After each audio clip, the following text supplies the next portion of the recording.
ناظرین، ایسٹر کے اس خصوصی پروگرام میں ہم آپ کو خوش آمدید کہتے ہیں۔ جناب مسیح کی صلیب اور قیامت مسیحیت کے اہم ترین اور بنیادی عقائد ہیں، اور آج ہم اپنے قابل مہمانوں کے ساتھ گڈ فرائیڈے اور ایسٹر کی اہمیت کو جاننے کی کوشش کریں گے۔ سب سے پہلے ہمارے ساتھ موجود ہیں بھائی سلیمان جان۔ بھائی سلیمان جان سینٹ تھامس کالج میں استاد کی خدمت سر انجام دے رہے ہیں اور سینٹ اینڈرو چرچ میں پاسبان کی حیثیت سے کام کر رہے ہیں۔ بھائی سلیمان جان، ہم آپ کو اپنے پروگرام میں ویلکم کرتے ہیں۔ تھینک یو سو مچ۔ اس کے بعد ہمارے دوسرے خصوصی مہمان ہیں بھائی لابن شرجیل، جو کہ خدا کے بہت ہی بہترین پرستار ہیں اور اسمبلیز آف گاڈ ہولی میری گلشن حدید چرچ میں بحیثیت کوائر ڈائریکٹر خدمت سر انجام دے رہے ہیں۔ بھائی، ہم آپ کو خوش آمدید کہتے ہیں۔ اور ہمارے تیسرے اور خصوصی مہمان ہیں بردر نعمان شہباز، جو کہ اے او جی چرچ ناصر کالونی میں پاسبانی خدمت انجام دے رہے ہیں اور لینگم منسٹری میں فیسیلیٹیٹر ہیں، اور اس کے ساتھ ساتھ سینٹ تھامس تھیولوجیکل کالج میں یہ بھی بحیثیت استاد خدمت سر انجام دے رہے ہیں۔ تھینک یو بھائی، آپ تینوں کو ہم اپنے شو میں، جو کہ ایسٹر کے حوالے سے ہم نے آج آرگنائز کیا ہے، بہت ہی ویلکم کرتے ہیں۔ امید کرتے ہیں کہ آج کا پروگرام، آج کی گفتگو ہمارے ناظرین کے لیے اور ایون ہمارے آپس میں ہمارے لیے بہت ہی باعث برکت ثابت ہوگی۔ جی، تو سب سے پہلے میں بھائی سلیمان جان سے سوال کرنا چاہوں گی کہ کیونکہ ہم گڈ فرائیڈے خداوند یسوع مسیح کی مصلوبیت اور اس کے جی اٹھنے کے تعلق سے یہ شو کر رہے ہیں، تو سب سے پہلے ہمارے لیے جاننا بہت ضروری ہے کہ گڈ فرائیڈے اور ایسٹر کے تاریخی پہلوؤں کی کیا اہمیت ہے، اس پر آپ روشنی ڈالیں۔ جی، بہت بہت شکریہ۔ تاریخی پہلو کے حوالے سے میں دو باتیں کرنا چاہوں گا۔ پہلی بات یہ ہے کہ تاریخ جو ہوتی ہے اس میں ہم حتمی طور پر کچھ نہیں جان سکتے۔ اس میں نہ صرف ماضی کے واقعات، بادشاہوں کی تاریخ، قوموں کی تاریخ ہے، بلکہ مقدس جو تاریخ ہے، یعنی مقدس شخصیات کی، مقدس مقامات کی، ہم حتمی طور پر نہیں جان سکتے۔ انگریزی کی ایک کہاوت ہے، history is for ever last upon us, یعنی جو وقت گزر جاتا ہے نا، اس کو جاننا بہت مشکل ہوتا ہے۔ اور یہ صرف مسیحیت کی بات نہیں، یہ ہر چیز پر اپلائی ہوتی ہے۔ اب اس کا ہرگز یہ مطلب نہیں ہے کہ ہم تاریخ کو پڑھنے کی کوشش نہ کریں یا ہم تحقیق نہ کریں، لیکن جب بھی ہم تاریخ کو پڑھیں، ہم اس بات کو یاد رکھیں کہ اس میں کوئی بھی بات حتمی نہیں ہے۔ اور جو انگریزی کا لفظ ہے ڈاگمیٹک، یعنی آپ اس کو، تاریخ کو آپ عقیدہ نہیں بنا سکتے۔ ٹھیک ہے، تو یہ بنیادی بات میرے لیے اور ناظرین کے لیے جاننا بہت ضروری ہے۔ اب جو انجیل میں مسیح کی مصلوبیت اور اس کے جی اٹھنے کے واقعات ہیں، ان کو محض تاریخ کے طور پر نہیں لے سکتے۔ ان کے لیے ایک اور انگریزی کا لفظ ہے، اصطلاح ہے کلیکٹیو میموری، کہ یہ کلیسیا کی اور مسیح کے جو حواری تھے، جو بعد میں رسول بنے، یہ ان کی کلیکٹیو میموری ہے۔ یا آپ بول دیں کہ جو مسیحی قوم ہے، ابتدائی کلیسیا، اس کا اجتماعی ضمیر یا اس کی اجتماعی حکمت جو ہے، وہ ہمیں انجیل میں ملتی ہے۔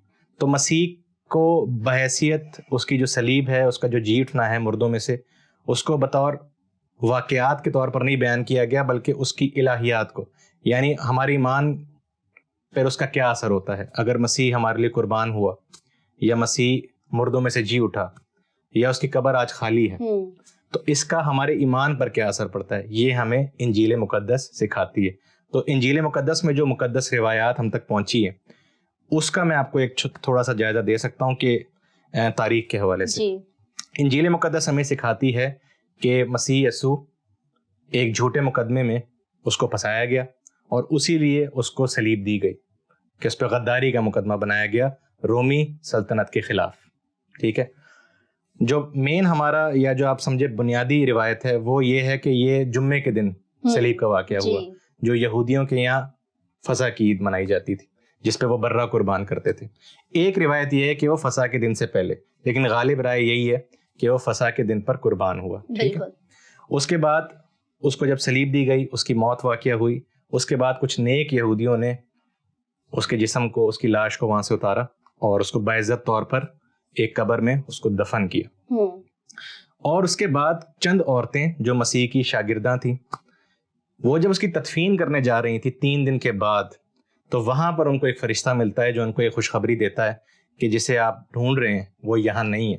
آپ زندہ کو مردوں کی سرزمین میں نہ ڈھونڈیں, یسوع مسیح جی اٹھا ہے.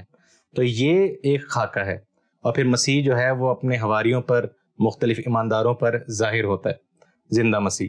تو یہ اگر آپ تاریخی پہلو کے حوالے سے جاننا چاہتے ہیں تو جو انجیل میں ہمارے پاس ایک کلیکٹیو میموری آئی ہے چرچ کی, اور جو ہماری مقدس روایت ہے وہ یہی ہے کہ گڈ فرائیڈے والے دن, جمعے کے دن مسیح قربان ہوا دنیا کی نجات کے لیے, اور اتوار والے دن جب عورتیں قبر پر پہنچی تو وہ مردوں میں سے جی اٹھا تھا. جی, تو مطلب گڈ فرائیڈے اور ایسٹر کی اوتھینٹسٹی یہ ہے کہ نہ صرف یہ بائبل مقدس میں ان کے واقعات جو ہے مندرج ہے, بلکہ ہسٹری بھی جو ہے وہ اسے ضرور ثابت کرتی ہے. جی, تو جب ہم ایسٹر کی ہسٹری کی بات کرتے ہیں تو ایسٹر کے تعلق سے میوزک جو ہے بہت ایک ایسا ٹاپک ہے جو بڑا اہمیت کا حامل ہے. تو لیکن کبھی کبھار ذہن میں یہ سوال آتا ہے کہ چونکہ گڈ فرائیڈے جو ہے وہ سوگ کا دن ہے, اکثر ہم دیکھتے ہیں کہ لوگ کالے کپڑے بھی پہنتے ہیں یا بڑے افسردہ ہو رہے ہوتے ہیں اور سوگ منا رہے ہوتے ہیں, اور کہتے ہیں کہ گانا جو ہے وہ ایک خوشی کی علامت ہے. جب لوگ خوش ہوتے ہیں تو تب لوگ ورشپ کرتے ہیں یا گاتے ہیں. تو میرا سوال بھائی لابن آپ سے یہ ہے کہ اگر گڈ فرائیڈے سوگ کا دن ہے تو پھر گڈ فرائیڈے پر گیت کیوں گائے جاتے ہیں؟ پہلے تو خداوند یسوع مسیح آپ سب کو سلام. جی. اور گڈ فرائیڈے جو ہے وہ سوگ کا دن ایکچوئل نہیں ہے, کیونکہ اس کے اندر ہی اس دن سے ہی ہماری نجات شروع ہوئی ہے. اور جو خداوند یسوع مسیح کا پلان تھا جی وہ پورا ہوا تھا. اسی دن کے وسیلہ سے آج ہم نجات کو ہم نے حاصل کیا. بالکل. تو اسے آج سے ابد تک ہم اسی طرح کرتے رہیں گے.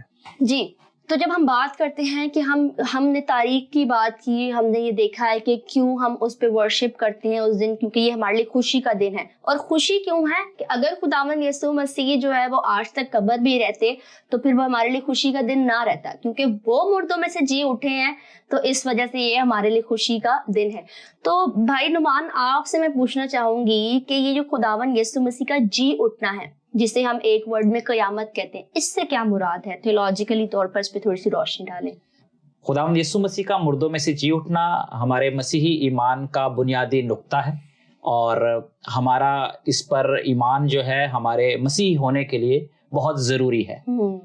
سو مچ سو کہ یہ اتنا اہم ہے فار فیتھ, فار وٹنسنگ, کہ ایک دفعہ مشہور ایونجلسٹ بلی گراہم صاحب کہتے ہیں کہ میں جرمن چانسلر صاحب کے ساتھ بیٹھا ہوا تھا اور کھانا کھا رہا تھا, اور اپیرنٹلی وہ لگتا تھا کہ وہ میرے فین ہیں. اچھا. انہوں نے مجھ سے کہا کہ مسٹر بلی گراہم, مجھے بتائیں کہ اگر مسیح مردوں میں سے جی نہ اٹھتا تو پھر کیا ہوتا؟ بلی گراہم کہتے ہیں کہ میں نے کھانا چھوڑا اور میں ان کے دفتر میں اٹھا اور تھوڑی سی واک کی, کھڑکی سے باہر دیکھا اور واپس ان کے دفتر میں آ کر بیٹھ گیا, اور میں نے ان سے کہا کہ اگر مسیح مردوں میں سے جی نہ اٹھتا تو پھر میرے پاس سنانے کے لیے کوئی انجیل نہیں ہوتی اور نہ ہی میرے پاس کوئی گواہی ہوتی. تو مسیحی الہیات میں مسیحا کا اس دنیا میں آنا, گڈ فرائیڈے پر اس کا مرنا اور اس کا مردوں میں سے جی اٹھنا انٹر کنیکٹڈ ہے. اس کے بغیر ہمارا فیتھ اور ہماری بشارت نامکمل ہے.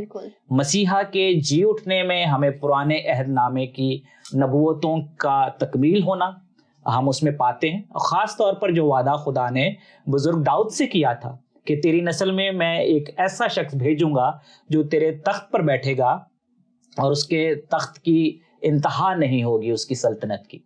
تو خداوند مسیح کا مردوں میں سے جی اٹھنا, مردوں میں سے جی اٹھنے میں ہم ایک ہوپ کو دیکھتے ہیں, ایک امید کو دیکھتے ہیں. ہم دیکھتے ہیں کہ موت حرف آخر نہیں ہے, بلکہ موت کے بعد بھی ایک زندگی ہے, اور خداوند یسوع مسیح نے مردوں میں سے جی اٹھ کے موت کو شکست دی ہے اور ہمارے نجات کے کام کو مکمل کیا.